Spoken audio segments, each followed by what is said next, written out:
महाविकास आघाडीचे उमेदवार प्राध्यापक नरेंद्र खेडेकर यांच्यासाठी आज उद्धव ठाकरे यांची प्रचार सभा होते।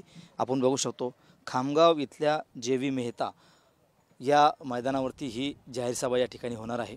उद्धव ठाकरे यापूर्वी सुद्धा याच मैदानावरती जवळपास 2 ते 3 वेळा याच मैदानावरती आले होते आणि त्या ठिकाणी सभा घेतली होती। मात्र ज्यावेळी त्यांनी या ठिकाणी सभा घेतली त्यावेळी नरेंद्र खेडेकर यांचे प्रतिस्पर्धी उमेदवार प्रतापराव जाधव यांच्यासाठी सभा घेतली होती। मात्र आता यावेळी जी सभा घेणार आहेत ते त्यांच्या गटाचे प्राध्यापक नरेंद्र खेडेकर जे उमेदवार आहेत त्यांच्यासाठी या ठिकाणी सभा घेणार आहेत आणि उद्धव ठाकरे आता या सभेमध्ये काय बोलणार आहेत, प्रतिस्पर्धी उमेदवाराबद्दल काय बोलणार आहेत याकडे सुद्धा लक्ष लागलं आहे। आपण बघू शकतो ही जी तयारी जी आहे संपूर्ण तयारी या ठिकाणी झालेली आहे, अंतिम टप्प्यात तयारी आहे।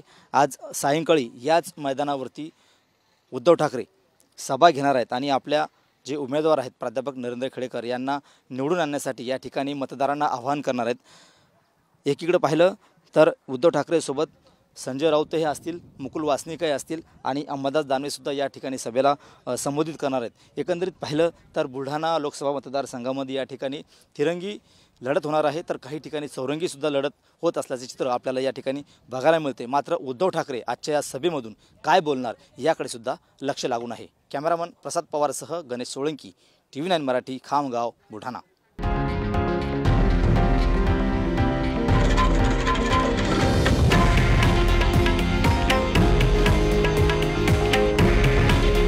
हे आहे देशातील नंबर 1 न्यूज नेटवर्क आणि आपण पाहत आहात TV9 मराठी। काळजी तुमची, हित महाराष्ट्राचं।